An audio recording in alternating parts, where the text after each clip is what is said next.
बिहार में शिक्षक भर्ती की तैयारी करने वाले सभी अभ्यर्थियों का स्वागत करता है द मास्टर, आपका अपना यूट्यूब चैनल। तो इस वीडियो लेक्चर में हम लोग विज्ञान के एक बेहतरीन सा प्रैक्टिस सेट सॉल्व करने वाले हैं और यह प्रैक्टिस सेट किन लोगों के लिए महत्वपूर्ण है, चलिए पहले उस पर बात कर लेते हैं, उसके बाद अपना प्रैक्टिस सेट स्टार्ट करेंगे। तो देखो भैया, 6 से 8 की शिक्षक भर्ती में 6 से 8 वाली जो शिक्षक भर्ती होती है, अगर उसमें सब्जेक्ट के रूप में आपने गणित और विज्ञान का चुनाव किया है तो आपको पता है कि लगभग 40 नंबरों का विज्ञान आएगा। तो ऐसे सभी अभ्यर्थियों के लिए यह वीडियो रामबाण है। इसके अलावा यदि आप कक्षा 1 से 5 यानी प्राइमरी का फॉर्म भरे हैं, आप लोगों ने प्राइमरी का फॉर्म भरा है, तो उसमें भी जो सेकंड पेपर होगा सब्जेक्ट वाला वो 120 नंबर का होगा।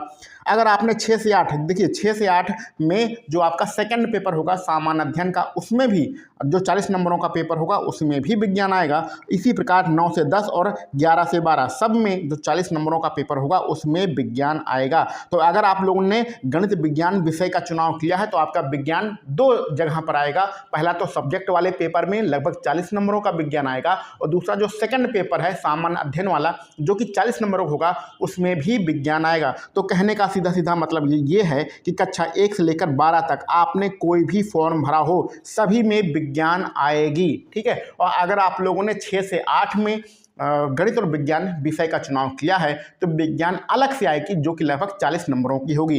तो यह जो वीडियो लेक्चर है ये सभी प्रकार के अभ्यर्थियों के लिए उपयोगी है, लेकिन 6 से 8 में जिन्होंने गणित और विज्ञान विषय का चुनाव किया है उनके लिए यह रामबाण वीडियो है। तो आप सभी लोगों के लिए हम लोग गणित का प्रैक्टिस स्टार्ट करते हैं। देखो, अब पढ़ने का आपके पास बिल्कुल भी समय नहीं बचा हुआ है। जो भी समय है आप लोग उसको रिवीजन में लगाइए। जो महत्वपूर्ण टॉपिक है उनका रिवीजन कर लीजिए, थोड़ा ध्यान से पढ़ लीजिए। पूरा सब जो आपका सिलेबस दिया गया है वो इतना बड़ा सिलेबस है कि अब 10-15 दिनों में ख़त्म होने वाला नहीं है। 10-15 दिन सिर्फ रिवीजन के लिए होता है, तो पूरा सिलेबस कोई भी ख़त्म नहीं कर पाएगा, ना आप कर पाएंगे ना कोई कर पाएगा। तो आप सिलेबस ख़त्म करने के चक्कर में नहीं पड़ना है, अधिक से अधिक प्रैक्टिस सेट लगाना है और जितना भी हो जाए उतना पढ़ लेना है, ठीक है। ज़्यादा टेंशन लेने की ज़रूरत नहीं है क्योंकि बीपीएससी ने बहुत कम समय दिया है। इतने कम समय में इतनी बड़ी जो परीक्षा है उसकी तैयारी नहीं की जा सकती है। तो सबकी तैयारियां आधी अधूरी ही रहेंगी, आपकी भी तैयारी आधी अधूरी रहेगी। तो लेकिन हम क्या सकते हैं, कम समय का जो हम सदुपयोग करते हुए अधिक से अधिक प्रैक्टिस सेट लगाना है। तो बहुत सारे अभ्यर्थी परेशान थे कि क्या करें क्या ना करें, यहाँ पर हमने बता दिया है। ये विज्ञान का हमारा पहला प्रैक्टिस सेट है और इसी प्रकार आपको दिन में 1 प्रैक्टिस सेट या 2 प्रैक्टिस सेट मिलेंगे। प्रैक्टिस सेट की किताब मार्केट से खरीदने की कोई आवश्यकता नहीं है, ये सारा PDF आपको टेलीग्राम चैनल पर दे दिया जाएगा। शुरुआत के सारे प्रश्न गणित वाले प्रश्न हैं, तो इनको हम लोग गणित वाले लेक्चर में अलग से सॉल्व करेंगे, इसके लिए परेशान होने की जरूरत नहीं है। 41 नंबर से हमारा विज्ञान यहाँ पर स्टार्ट हो रहा है, ठीक है। तो इसको हम लोग बड़ा कर लेते हैं। हाँ, एक काम आपको करना है भैया, काम ये करना है कि पेन और कॉपी लेकर बैठना है। तो 40 नंबर तक लिख लेना है। जो भी प्रश्न आपके सामने आ रहा है उसमें जो विकल्प आपको सही लगे उसको आप नोट कर लीजिए और फिर जब हम बताएंगे तब उसको आप सही अथवा गलत करिएगा, जिससे आपको पता चलता रहेगा। जब पूरा प्रैक्टिस सेट खत्म होगा तो पता चलता रहेगा कि मेरे कितने नंबर बन रहे हैं। तो टोटल 40 प्रश्नों का हम लोग यहाँ पर प्रैक्टिस सेट स्टार्ट करने वाले हैं। किसी भी प्रश्न की डिटेल में व्याख्या नहीं करेंगे। आपके पास लूसेंट, अरिहंत, जो कोई भी बुक हो या परीक्षा वाली कोई भी बुक हो आपके पास, उससे आपको डिटेल में पढ़ना है और इस YouTube चैनल पर आकर आपको प्रैक्टिस सेट देना है, जिससे पता चले कि आपकी तैयारी किस हिसाब से चल रही है। तो चलिए पहला प्रश्न हम लोग फटाफट स्टार्ट करते हैं। पहला प्रश्न है, प्रतिरोध का SI मात्रक क्या होता है? SI मात्रक बताना। SI मात्रक से एक प्रश्न जरूर आएगा और प्रतिरोध का बताना है। बहुत ही आसान प्रश्न है, सारे प्रश्नों को हम लोग फटाफट सॉल्व करेंगे। तो सबको पता है प्रतिरोध का SI मात्रक ओम होता है। डिटेल व्याख्या किसी प्रश्न की नहीं करेंगे, डिटेल में आप लोग के पास जो भी किताब है उससे जाकर पढ़िएगा। यहाँ सिर्फ प्रैक्टिस सेट देना है, अपनी तैयारी को हमें जांचना परखना है कि हम कितने सही दिशा में चल रहे हैं, ठीक है। और वीडियो के अंत में आप लोग बताइएगा कि टोटल 40 प्रश्नों में आपके कितने प्रश्न सही हो रहे हैं। अगला प्रश्न आपके सामने है, 40 किलोग्राम की द्रव वस्तु है, उसका जो स्पीड है वो 5 मीटर प्रति सेकंड है और उसकी स्पीड को अगर हमें 10 मीटर प्रति सेकंड बढ़ाना हो तो इस पर किया गया कार्य कितना होगा, ठीक है। तो इसमें एक छोटा सा फार्मूला लगाना है। छोटा सा फार्मूला जो आपको लगाना है वो क्या होता है, W बराबर चलो बता देते हैं, आप लोग इसको सॉल्व करिएगा। 1/2 mv², v मतलब होता है वेग, लेकिन यहाँ पर दो वेग दिए गए हैं, एक प्रारंभिक वेग 5 मीटर प्रति सेकंड स्क्वायर और अंतिम वेग 10 मीटर प्रति सेकंड स्क्वायर। तो यहाँ v² फार्मूले में होता है, लेकिन जब प्रारंभिक वेग अंतिम वेग दिया रहता है, अच्छा पहले इसको सॉल्व कर लो। ये 4 किलोग्राम द्रव्यमान है और नीचे 2 है, तो m की जहाँ पर 4 रखोगे 2 से कटेगा तो m बराबर बचेगा 2। ठीक है, तो m बराबर बचा 2 आपका, 1 मिनट क्या हो गया, हाँ 2 आपके आंसर में आ रहा है। अब हमने बताया जब प्रारंभिक वेग अंतिम वेग दिया होता है तो अंतिम वेग का वर्ग कर दो, तो 10 का वर्ग करेंगे 100, प्रारंभिक वेग का वर्ग कर दो, 5 का वर्ग करेंगे 25, तो 100 में से 25 घटाना है, अंतिम वेग में से प्रारंभिक वेग का जो वर्ग होता है उसे घटाना है, तो कितना बचेगा, 75 बचेगा। इसका गुणा कर देंगे तो कितना आ जाएगा भैया, 150। फार्मूला आपको बता दिया था, उसी फार्मूले पे हमें वैल्यू रखना है और ठीक है, तो आंसर हमारा 150 आ जाएगा। इसको सॉल्व आप लोग कर लीजिएगा। तो 150 कहाँ पर है भैया, कौन से विकल्प में दिख रहा है, पहले विकल्प में दिख रहा है, पहला विकल्प यहाँ पर बिल्कुल सही है। आगे बढ़ते हैं, सावित्रिक गुरुत्वाकर्षण कक्षा 9 में आपने पढ़ा होगा। अच्छा, यहाँ पर कुछ लोग पूछते हैं कि हमें विज्ञान किस स्तर की पढ़नी है, तो भैया कक्षा 10 तक आपने जितना भी विज्ञान पढ़ा है, हाई स्कूल स्तर की आपको विज्ञान पढ़नी है। ठीक है, इस प्रश्न का आपको आंसर यहाँ पर मिल गया। सावित्रिक गुरुत्वाकर्षण नियतांक जो जी होता है उसकी खोज किसने किया था। आसान प्रश्न है, कोई यहाँ पर दिक्कत वाली बात नहीं होगी, आपने इसको पढ़ा ही होगा। तो हम लोग सिर्फ ना आसान वाला नाम याद रखो, हेनरी कैवेंडिश ने इसकी खोज किया था। विकल्प सी यहाँ पर बिल्कुल सही है। इसमें भी एक फार्मूला वाला प्रश्न आ गया है, इसमें आपको फार्मूला अगर याद होगा तो फार्मूला आपको बताना है। एक आदर्श गैस समीकरण के लिए एंथैल्पी जिसको हम लोग डेल्टा एच कहते हैं उसका मान क्या होगा यदि ताप जो है डेल्टा टी जिसे कहते हैं वो परिवर्तित हो रहा है, और सी पी यहाँ पर है ऊष्मा क्षमता स्थिर दाब पर, और सी भी है ऊष्मा क्षमता जो है नियत या स्थिर आयतन पर। ठीक है, तो फार्मूला आपको बताना है कि डेल्टा एच की वैल्यू क्या होगी। तो हमें पता है ये जो डेल्टा एच होता है इसके जो फार्मूला होता है वो सी पी और इंटू डेल्टा टी होता है। ठीक है, तो C P into delta T ये कहाँ पर दिया गया है, ये आपको विकल्प में दिख रहा है। कहाँ पर, पहले वाले विकल्प में, पहला विकल्प यहाँ पर, सॉरी जल्दबाजी में देखो ऐसे गलत होता है, जल्दबाजी में सी पी होता है भैया, सी बी नहीं होता, तो विकल्प सी सही रहेगा, जल्दबाजी में ही गलत होता है। ठीक है, तो इसी प्रकार की जल्दबाजी मत करिएगा, नहीं तो दिक्कत हो जाती है। 45 नंबर के प्रश्न पर आते हैं। निम्नलिखित में से कौन सा उदाहरण न्यूटन की गति के पहले नियम को दर्शाता है। तो भैया विकल्प आप लोग पढ़ो और फिर फटाफट बताओ कि कौन सा नियम न्यूटन की गति का पहला नियम बताता है। अच्छा देखो, बाहर थोड़ा काम चल रहा है दूसरे घर में, तो उसकी आवाज़ आ रही होगी, तो उसको हम लोग इग्नोर करते हुए आगे बढ़ते हैं। तो यहाँ पर ये जो उदाहरण लिखा गया है, जब एक वस्तु अचानक शुरू होती है तब यात्रियों को पीछे की ओर झटका लगता है, ये जड़त्व वाला नियम है, तो विकल्प सी यहाँ पर हमारा सही रहेगा। 46 नंबर में निम्नलिखित में से कौन सा घर्षण बल के बारे में सही नहीं है। तो ये इसको आप लोग पढ़ लो, ABCD एक सरसरी निगाह से चारों विकल्प देख लो और बताना है आपको कि कौन सा सही नहीं है, यानी कौन सा कथन यहाँ पर गलत लिखा गया है। रोलिंग घर्षण स्लाइडिंग घर्षण की तुलना में अधिक होता है, मशीनों में वाल बियरिंग से घर्षण कम होता है। तो यहाँ पर जो 46 नंबर में विकल्प डी लिखा है ये हमारा गलत लिखा गया है, बाकी सब घर्षण के बारे में सही कथन बता रहे हैं। आगे बढ़ते हैं 47 नंबर पर। ध्यान दीजिएगा, ऊपर वाले हम लोगों ने जो 40 प्रश्न गणित वाले छोड़े हैं उनको हम लोग गणित की वीडियो में अलग से सॉल्व करेंगे, और ये जो PDF है ये भी आपको टेलीग्राम चैनल पर मिल जाएगा, तो परेशान होने की कोई आवश्यकता नहीं है। 47 नंबर का प्रश्न है, घन वस्तु में ऊष्मा चालन का दर किस पर निर्भर नहीं करता। जो ऊष्मा चालन की वस्तु होती है, घनाभ जो आयतन हो, घनाभ जो वस्तुएं होती हैं उसमें ऊष्मा चालन की दर किस पर निर्भर नहीं करती है। तो 47 नंबर के प्रश्न में यहाँ पर विकल्प सी, घर्षण से इसका कोई मतलब नहीं रहता है। आगे बढ़ते हैं 48 नंबर पर। किस भौतिक वैज्ञानिक के सम्मान में ध्वनि की आवृत्ति के SI जो मात्रक है उसका नाम दिया गया है। तो कुल मिला के आप यह भी कह सकते हैं कि आवृत्ति का SI मात्रक क्या होता है। तो सबको पता है, बहुत ही आसान प्रश्न है। आवृत्ति का SI मात्रक हर्ट्ज होता है, जो कि विकल्प बी में लिखा गया है। इनका पूरा नाम हेनरिक रुडोल्फ हर्ट्ज है। ठीक है, आसान प्रश्न है, घुमा फिरा के आपको पूछा गया है। आगे बढ़ते हैं, प्रकाश का क्वांटम सिद्धांत किसने दिया था। बहुत ही आसान प्रश्न है, क्या आंसर हो सकता है? इसका आंसर होगा विकल्प बी, प्लांक। चलो आगे बढ़ते हैं। उत्तल दर्पण का प्रयोग किस में किया जाता है? उत्तल दर्पण का प्रयोग, ये 4 विकल्प हैं, चारों विकल्प में आप उत्तल दर्पण का प्रयोग कहाँ पर करेंगे? तो वाहनों में जो पीछे मिरर लगा होता है साइड में, पीछे वाला जो मिरर लगा होता है पीछे का देखने के लिए बगल में लगा होता है, उसको हम लोग रिव्यू मिरर कहते हैं। वहाँ पर हम लोग उत्तल दर्पण का प्रयोग करते हैं। तो यहाँ पर हमारा पहला विकल्प जो है वो विकल्प सही रहेगा। 50 नंबर बढ़ते हैं। पदार्थ के संदर्भ में निम्न में से कौन सा कथन सही नहीं है? कौन सा कथन सही नहीं है? पदार्थ के कणों के बीच कोई आकर्षण बल नहीं होता है, यही वाला गलत है।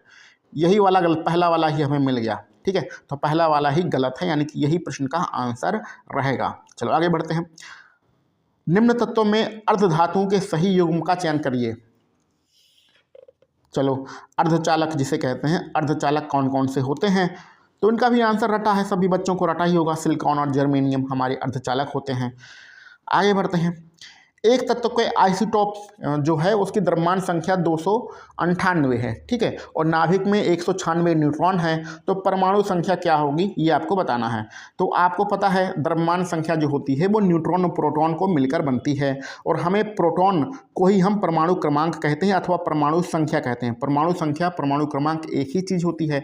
तो यानी कि हमें क्या निकालना है? प्रोटॉनों की संख्या निकालनी है। प्रोटॉनों की संख्या निकालने के लिए 298 में से 196 आप घटा देंगे, क्योंकि द्रव्यमान संख्या प्रोटॉन और न्यूट्रॉन दोनों को मिलाकर बनती है। तो हमें क्या निकल आएगा? पी की वैल्यू, प्रोटॉन की संख्या निकल के आ जाएगी। प्रोटॉन की संख्या कितनी निकलेगी? 102। और जो प्रोटॉन की संख्या होती है वही हमारा परमाणु क्रमांक अथवा परमाणु संख्या कहलाती है, यानी कि विकल्प हमारा बी सही रहेगा। ठीक, चलो आगे बढ़ते हैं। रेडॉक्स अभिक्रिया क्या होती है? ऑक्सीजन और अपचयन एक साथ होना, ऑक्सीकरण और अपचयन एक साथ होना, इसी को हम लोग रेडॉक्स अभिक्रिया कहते हैं। ये पहला विकल्प बिल्कुल सही है। अच्छा, एक चीज़ और ध्यान दो, बहुत सारे प्रश्न बहुत सारे विद्यार्थी अजीब अजीब से प्रश्न करते हैं, सर विज्ञान में क्या पूछा जाएगा? विज्ञान का कोई निश्चित सिलेबस नहीं दिया गया है। पूरी फिजिक्स आएगी, पूरी केमिस्ट्री आएगी और पूरा बायो आएगा। कक्षा 10 के स्तर का तीनों जो आप सब्जेक्ट पढ़ते हैं तीनों आएगा। प्रबल बल, अगला प्रश्न है, प्रबल अम्ल और प्रबल क्षार के लवणों का पीएच वैल्यू कितनी होती है?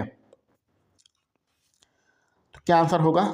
यहाँ पर आपका टाई हो जाता है, यानी बराबर हो जाता है, यानी कि 7 जो मिडिल वैल्यू होती है 7, ये हमारा आंसर रहेगा।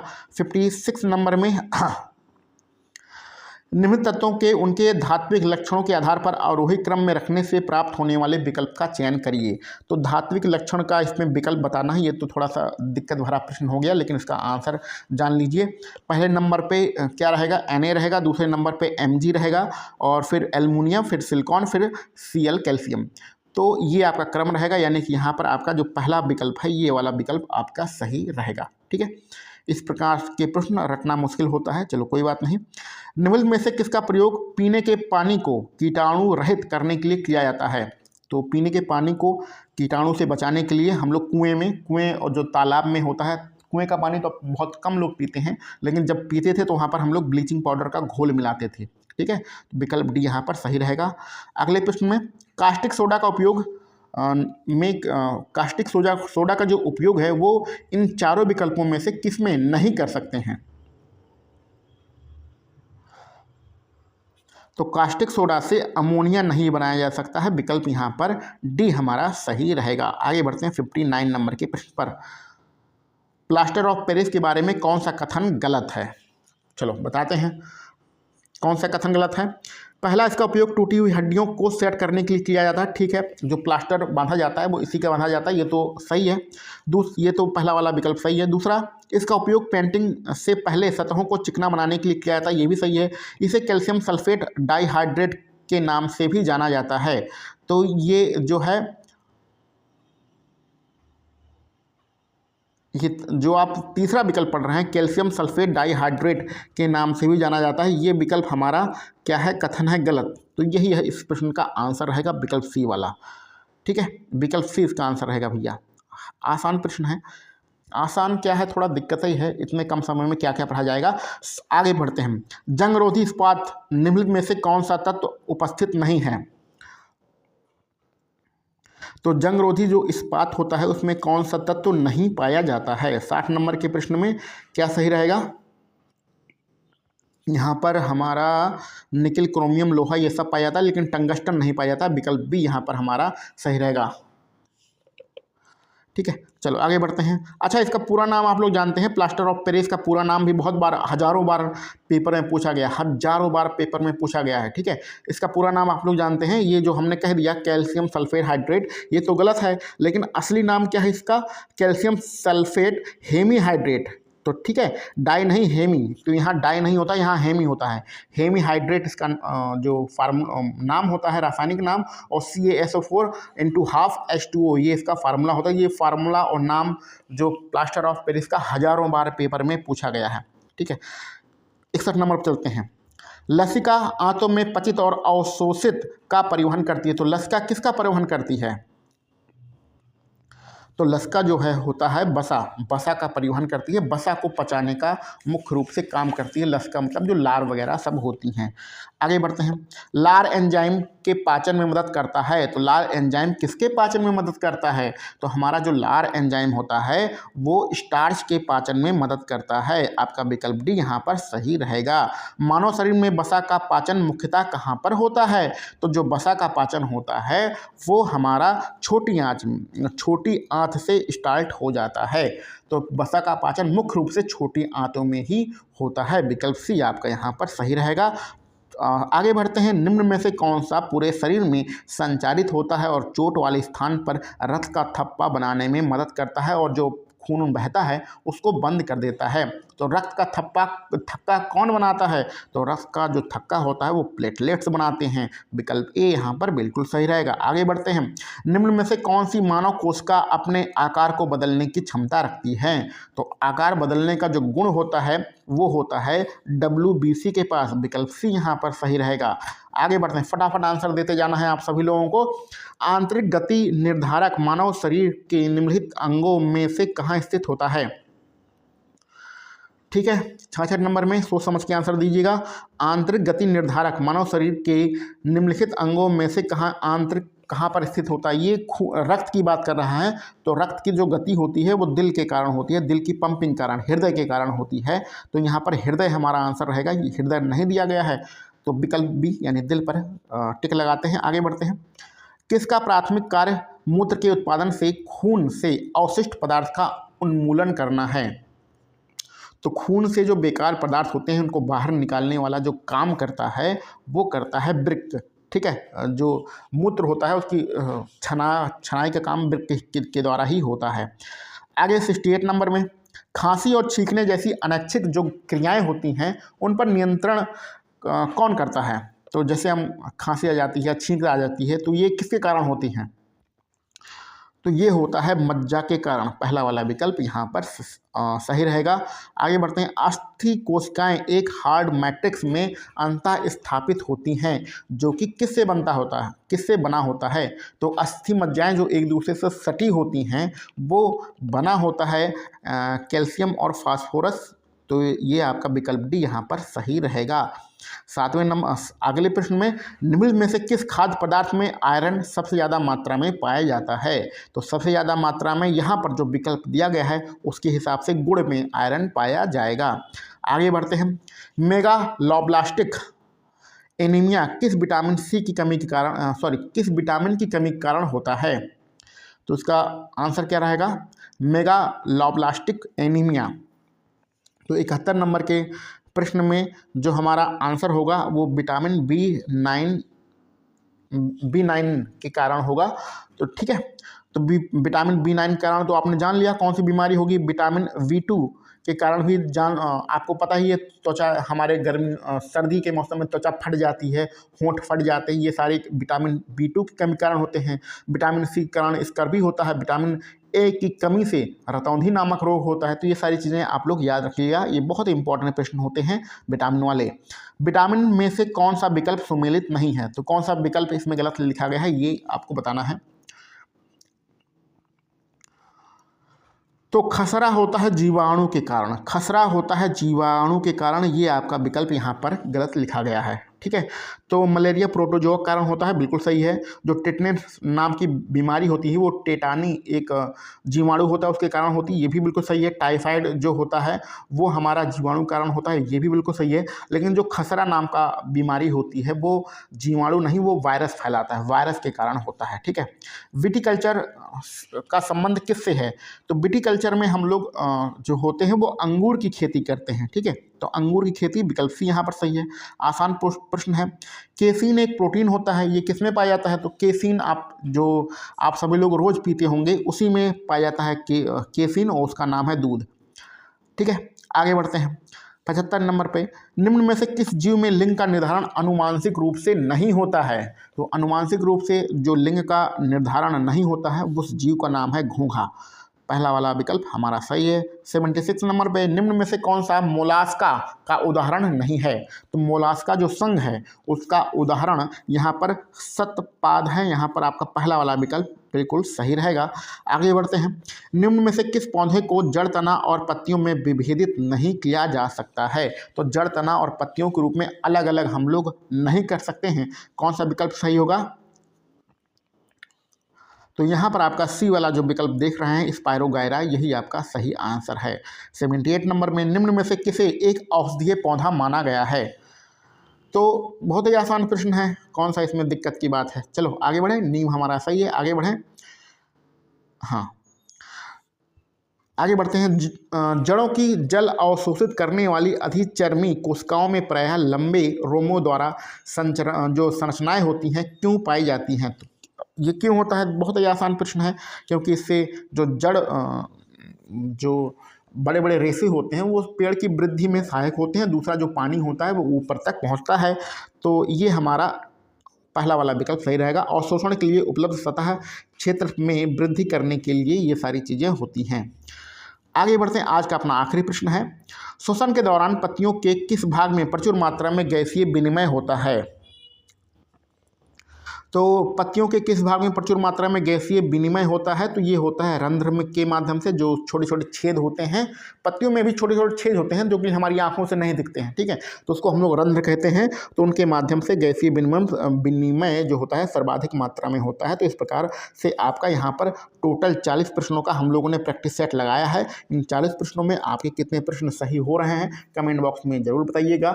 और अगर आप लोग अच्छा रिस्पॉन्स देंगे तो हम लोग दिन में 2 वीडियो आपके विज्ञान के लिए उपलब्ध करा देंगे। और देखो भैया, फिर से वही बात बता रहे हैं, बहुत सारे लोगों के कमेंट आ रहे हैं, परेशान होने की कोई भी आवश्यकता नहीं है।